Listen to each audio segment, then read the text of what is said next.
आज की खबर सीधे उन करोड़ों लोगों से जुड़ी है जो रोज भारतीय रेलवे से सफर करते हैं और उन कारोबारियों से भी जो रेल से अपना माल भेजते हैं। रेल मंत्री अश्विनी वैष्णव ने 24 मार्च 2026 को एक साथ 5 नए सुधारों का ऐलान किया है और इसका नाम है रिफॉर्म एक्सप्रेस।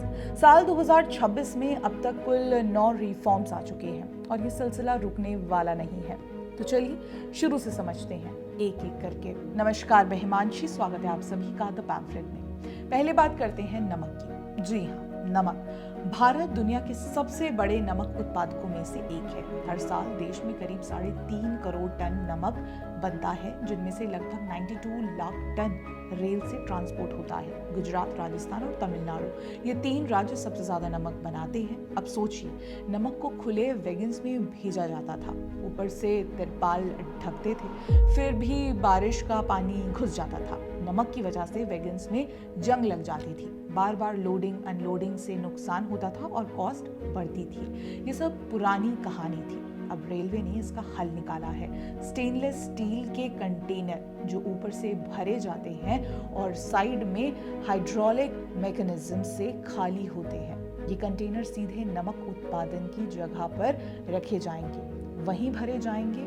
फिर ट्रेन में चढ़ेंगे और मंजिल पर पहुंचकर गोदाम में उतर जाएंगे, बिना बार बार उठाए। कोई जंग नहीं, कोई नुकसान नहीं। इंडस्ट्री ने इसे हाथों हाथ लिया है। अब आते हैं दूसरे कार्गो रिफॉर्म पर। ऑटोमोबाइल यानी गाड़ियों की ढुलाई। भारत में हर साल करीब 3 करोड़ 10 लाख गाड़ियां बनती हैं, जिनमें से करीब 50 लाख पैसेंजर व्हीकल्स हैं, लेकिन इनमें से सिर्फ 24% गाड़ियां ही रेल से भेजी जाती हैं, बाकी सड़क से जाती हैं। क्योंकि पुराने वैगन डिजाइन्स या तो सिंगल डेक थे या डबल डेक और हर रूट पर नहीं चल सकते थे। टनल हो या ब्रिज, साइज की पाबंदियां थी। अब रेलवे ने कहा है कि ऑटोमोबाइल मैन्युफैक्चरर्स खुद अपने रूट के हिसाब से स्पेशल वैगन्स डिजाइन कर सकते हैं। मतलब मारुति को गुरुग्राम से चेन्नई गाड़ियां भेजनी है तो वो उसी रूट के टनल्स और ब्रिजेस को देखते हुए वैगन बनाए, ज्यादा कैपेसिटी के साथ। ये फ्लेक्सिबिलिटी पहले नहीं थी। रेलवे को उम्मीद है कि जैसे सीमेंट ट्रांसपोर्ट में रिफॉर्म के बाद लोडिंग सितंबर 2025 के 37,000 टन से बढ़कर जनवरी 2026 में 95,000 टन हो गई, वैसे ही ऑटोमोबाइल्स में भी बड़ा फर्क आएगा। अब बात करते हैं कंस्ट्रक्शन रिफॉर्म्स की, और ये बहुत ज़रूरी है। रेलवे के प्रोजेक्ट अक्सर देरी से क्यों होते हैं?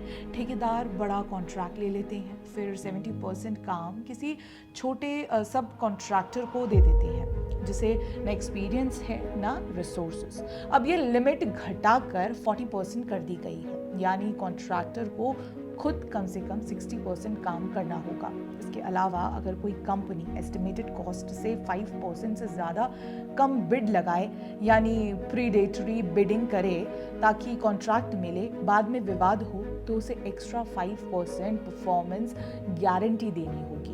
एलिजिबिलिटी रूल्स भी सख्त हुए हैं। बड़े प्रोजेक्ट्स के लिए प्रूवन एक्सपीरियंस चाहिए और उसमें से कम 20% रेलवे का काम होना जरूरी है। ये सातों बदलाव मिलकर एक ही काम करते हैं। कंस्ट्रक्शन में जो भ्रष्टाचार, देरी और घटिया क्वालिटी की शिकायतें आती थी, उन पर रोक लगाना।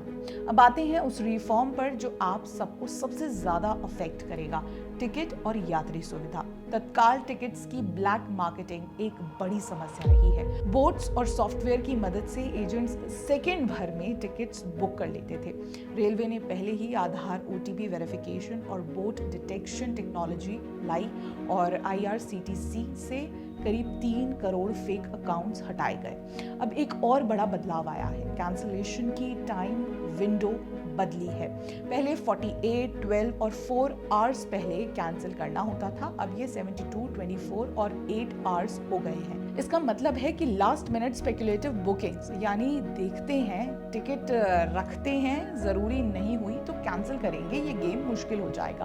और सबसे अच्छी बात, ये सब बिना कोई एक्स्ट्रा चार्ज के। साथ ही अब टिकट कैंसिल करने के लिए TDR यानी टिकट डिपॉजिट रिसिप्ट नहीं भरनी होगी। रिफंड ऑटोमेटिकली होगा। काउंटर टिकट किसी भी स्टेशन से कैंसिल हो सकेगा। पहले सिर्फ ओरिजिनेटिंग स्टेशन से होती थी और क्लास अपग्रेड अब ट्रेन के चलने से 30 मिनट्स पहले तक हो सकती है। और 9वां रिफॉर्म शायद सबसे प्रैक्टिकल, अगर आप किसी वजह से अपने बुक किए हुए स्टेशन से बोर्ड नहीं कर पाए, ट्रैफिक जाम हो गया, कुछ इमरजेंसी हो गई, तो अब आप डिजिटली अपना बोर्डिंग स्टेशन बदल सकते हैं। ट्रेन के ओरिजिन से चलने से 30 मिनट्स पहले तक आपकी कंफर्म्ड सीट नहीं जाएगी, बस अगले कन्वीनियंट स्टेशन से चढ़ जाएंगे। तो दोस्तों, इन 9 रिफॉर्म्स को एक साथ देखें तो तस्वीर बड़ी साफ है। रेलवे एक साफ कार्गो बिजनेस बढ़ाना चाहती है, दूसरी तरफ इंफ्रास्ट्रक्चर क्वालिटी सुधारना चाहती है, और तीसरी तरफ आम यात्री की जिंदगी आसान बनाना चाहती है। रिफॉर्म एक्सप्रेस सिर्फ एक नाम नहीं है, ये एक पूरा विजन है जिसमें साल 2026 में हर हफ्ते एक नया सुधार लाने का लक्ष्य रखा गया है। अब आपसे एक सवाल, इन रिफॉर्म्स में से कौन सी बदलाव आपको सबसे जरूरी लगी? टिकट वाली, नमक वाली या कंस्ट्रक्शन वाली? नीचे कमेंट में जरूर बताइएगा। वीडियो अच्छी लगे तो हमें लाइक करिए, चैनल सब्सक्राइब करिए और इस खबर को अपने उन दोस्तों को शेयर करिए जो रोज रेल से सफर करते हैं। मिलते हैं अगली खबर में, तब तक के लिए नमस्कार।